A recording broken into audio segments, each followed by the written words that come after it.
atum 2020 jàpp 2022 ñaari at ñuy fàttaliku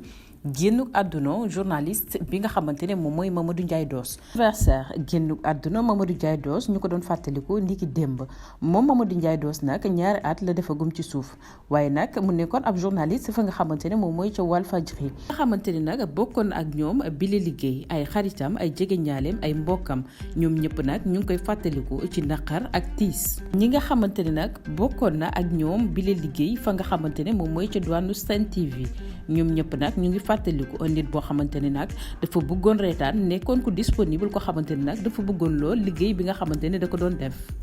Mamadou Ndiaye Doss nekkoon ab journaliste boo xamante ne nag expérience professionnelle bu mu amoon da ko doon séddoo di ko wéccee ak ñi nga xamante ne ñoom ñooy ndaw ñuy doog a dugg ci bile métier. doon faral nag di amal ay événement yu mag fii ci réew mi da doon fësal bu baax a baax li nga xamante ne nag moom mooy xam-xamam ci moomi mbir.